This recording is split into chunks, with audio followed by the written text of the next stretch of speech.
Judge ಆಗಿ ತಪ್ಪು ಮಾಡಿದೆ. ಬಿಗ್ ಬಾಸ್ ಅಗ್ನಿ ಪರೀಕ್ಷೆ ಟ್ರೋಲ್ನಿಂದ ಸಂಗೀತ ಶೃಂಗೇರಿ ಕಂಗಾಲಾಗಿದ್ದಾರೆ. ಬಿಗ್ ಬಾಸ್ ಅಗ್ನಿ ಪರೀಕ್ಷೆ ಶೋ ಜಡ್ಜ್ಗಳಾದ ಸಂಗೀತ ಶೃಂಗೇರಿ ಹಾಗೂ ವಿನಯ್ ಗೌಡ ಸೋಷಿಯಲ್ ಮೀಡಿಯಾ ಟ್ರೋಲ್ಗಳ ಬಗ್ಗೆ ಮಾತಾಡಿದ್ದಾರೆ. ತಮ್ಮ ಮೇಲಾಗ್ತಿರುವಂಥ ನೆಗೆಟಿವ್ ಕಮೆಂಟ್ಗಳನ್ನ ವಿನಯ್ ಎಂಜಾಯ್ ಮಾಡ್ತಿರೋದನ್ನು ಕಂಡು ಸಂಗೀತ ಶೃಂಗೇರಿ ಸೆಟ್ನಲ್ಲಿ ವಿನಯ್ ವಿರುದ್ಧವಾಗಿ ಕಿಡಿಕಾರಿರುವಂಥ ವಿಡಿಯೋ ಸಾಮಾಜಿಕ ಜಾಲತಾಣದಲ್ಲಿ ವೈರಲ್ ಆಗಿದೆ.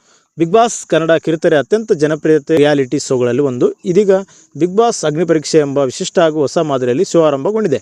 ಸೋಷಿಯಲ್ ಮೀಡಿಯಾದಲ್ಲಿ ಸಕ್ರಿಯ ಆಗಿರುವಂಥ ಪ್ರಮುಖ ಕಂಟೆಂಟ್ ಕ್ರಿಯೇಟರ್ಸ್ಗಳು ಸ್ಪರ್ಧಿಗಳಾಗಿ ಭಾಗಿಸಿರುವಂಥ ಈ ಶೋಗೆ ನಟಿ ಸಂಗೀತ ಶೃಂಗೇರಿ, ವಿನಯ್ ಗೌಡ, ಚಂದನ್ ಶೆಟ್ಟಿ ಹಾಗೂ ನಟಿ ಶ್ರುತಿ ಜಡ್ಜ್ಗಳಾಗಿ ಜವಾಬ್ದಾರಿ ನಿರ್ವಹಿಸ್ತಾ ಇದ್ದಾರೆ. ಆದರೆ ಈ ಶೋ ಅಲ್ಲಿ ನೀಡಲಾಗುತ್ತಿರುವಂಥ ಟಾಸ್ಕ್ ಹಾಗೂ ಜಡ್ಜ್ಗಳ ನಿರ್ಣಯಗಳನ್ನು ಆಧರಿಸಿ ಜಾಲತಾಣಗಳಲ್ಲಿ ಭಾರೀ ಟ್ರೋಲ್ ಆಗ್ತಾ ಇದೆ. ಈ ಟ್ರೋಲ್ಗಳ ಕುರಿತು ಸ್ವತಃ ಕಲರ್ಸ್ ಕನ್ನಡ ವಿಡಿಯೋ ಹಂಚಿಕೊಂಡಿದೆ. ಜಿಂಕ್ ಚೇರ್ನಲ್ಲಿದ್ದಂಥ ಸಂಗೀತ ಶೃಂಗೇರಿ ತಮ್ಮ ಮೊಬೈಲ್ನಲ್ಲಿ ಸೋಷಿಯಲ್ ಮೀಡಿಯಾ ಫೀಡ್ ನೋಡ್ತಾ ತೀವ್ರ ಬೇಸರ ವ್ಯಕ್ತಪಡಿಸಿದ್ದಾರೆ. ಜಡ್ಜ್ ಆಗಿ ಬಂದು ತಪ್ಪು ಮಾಡಿದೆ ಅನಿಸ್ತಾ ಇದೆ.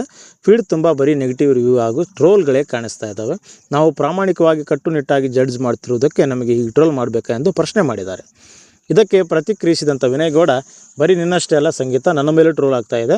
ಇನ್ಸ್ಟಾಗ್ರಾಮ್ ಓಪನ್ ಮಾಡಿದರೆ ಬರೀ ಇವೇ ಬರ್ತಾ ಇದ್ದಾವೆ ಎಂದಿದ್ದಾರಂತೆ. ಇನ್ನು ವಿನಯ್ ಅವರು ಈ ವಿಷಯನ ತಮಾಷೆಗಾಗಿ ತೆಗೆದುಕೊಂಡು ನಗ್ತಿರೋದನ್ನು ಕಂಡು ಸಂಗೀತ ಮತ್ತಷ್ಟು ಕೋಪಗೊಂಡಿದ್ದಾರೆ. ನನ್ನ ಮೇಲಾಗ್ತಿರುವಂಥ ಟ್ರೋಲ್ಗಳನ್ನು ನೋಡಿ ನೀನು ಎಂಜಾಯ್ ಮಾಡ್ತಾ ಇದೆಯಾ?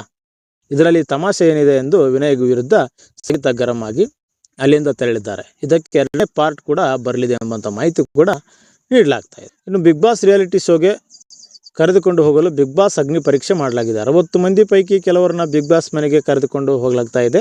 ಬಿಗ್ ಬಾಸ್ ಅಗ್ನಿ ಪರೀಕ್ಷೆ ಆಗಸ್ಟ್ 16ರಿಂದ ಆರಂಭ ಆಗ್ತಾ ಇದೆ. ಮುಖ್ಯ ಶೋ ಸೆಪ್ಟೆಂಬರ್ 6ರಿಂದ ಆರಂಭ ಆಗುವಂಥ ಸಾಧ್ಯತೆ ನಿರೀಕ್ಷೆ ಇದೆ. ಸೊ ಇದ್ರ ಬಗ್ಗೆ ನಿಮ್ಮೆಲ್ಲರ ಅಭಿಪ್ರಾಯ ಏನಿದೆ ಅಂತ ತಿಳಿಸ್ಬೋದು. ಇದೇ ರೀತಿ ಸುದ್ದಿಗಾಗಿ ನಮ್ಮ ಚಾನಲ್ ಸಬ್ಸ್ಕ್ರೈಬ್ ಮಾಡಿ.